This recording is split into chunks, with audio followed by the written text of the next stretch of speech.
Let's look at another example that is very exciting because it's not a linear question, it's actually a quadratic type of question. This question says to us, find f prime of x from first principles if f of x is 3x squared minus 5. Right.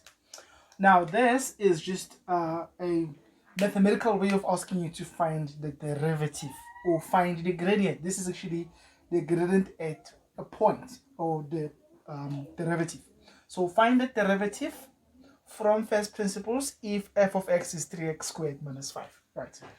So in order for me to work out the solution, I need to respect the fact that the examiner is saying I need to use first principles. There's a shorter route of finding the answer. Once more, by just looking at this, I know what the answer is going to be.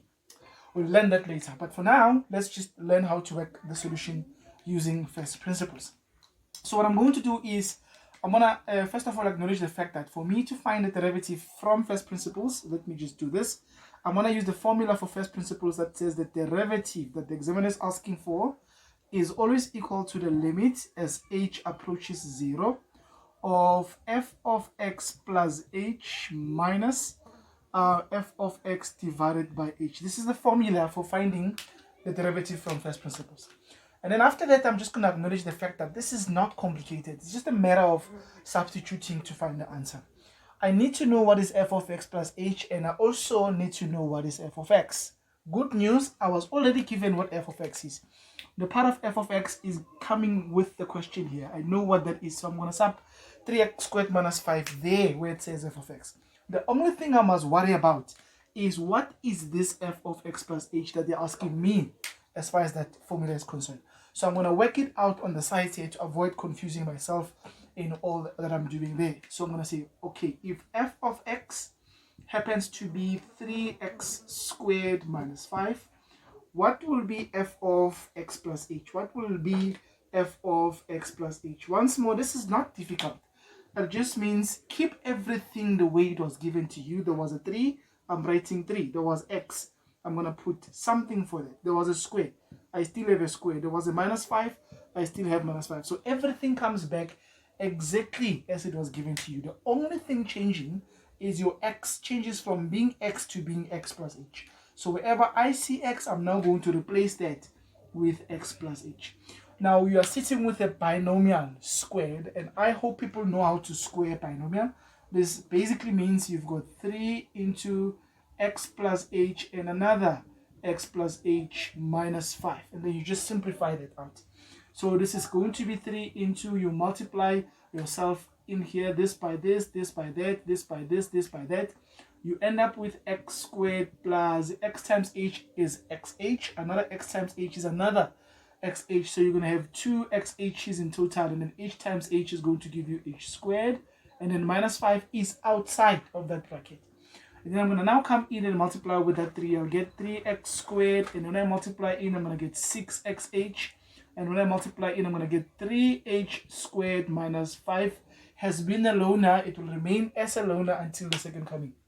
Okay, so now I've got that as my f of x plus h, and I'm ready to start taking the whole of that and plugging it wherever I see f of x plus h on my formula for first principles.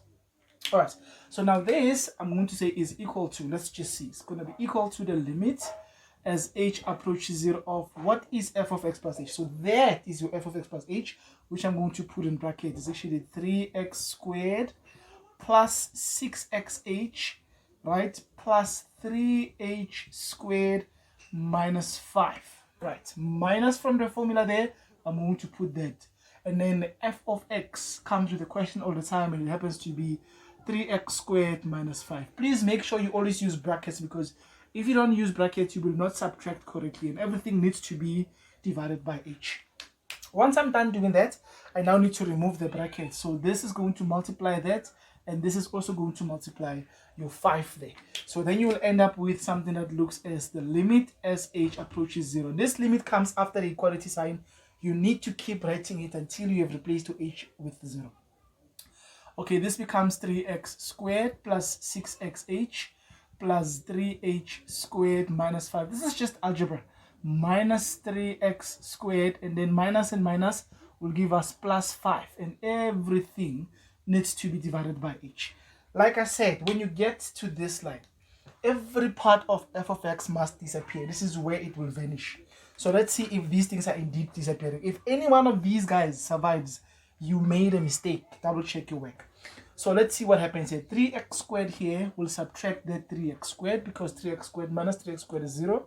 This is minus 5 and plus 5. So 5 and 5 will also cancel each other. Once both of them are dead, then I know that my work is actually looking good up to so far.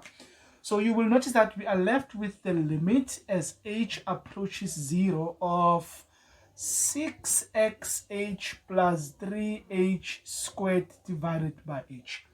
Now, if you look at this, it's something that we have seen before. We have seen something that looks like this before, where you want to find the limit as h approaches 0, but you putting h as 0 in both those two h's on the numerator, and the h on the denominator will end up with 0 over 0, which is indeterminate.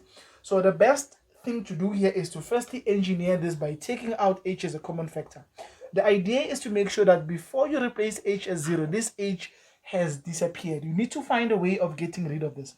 So all this trouble that we're going through here is about deleting the h you see on the denominator. Once that h is gone, then it will always be safe for you to substitute your h as 0.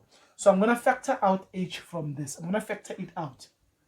Let's see what will happen if I do that. Allow me to put it here. So I'm going to say, okay, my question is now going to become something very basic. It's going to say that derivative there is equal to the limit as h approaches 0 of h comes out as a common factor. It's going to, if you take h out here, you're left with 6x. And then if you take h out there, you're going to be left with positive 3h. And then everything still needs to be divided by h. Now, when this h cancels that h, then I'm happy, because it means I will be able now to replace my h as 0, because that h on the denominator is now gone. So I'm left with 6x plus 3h, which then I can replace my h as 0 and write this. And then 3 times 0 is 0. The final answer to this is the derivative from first principle is just going to be equal to 6x.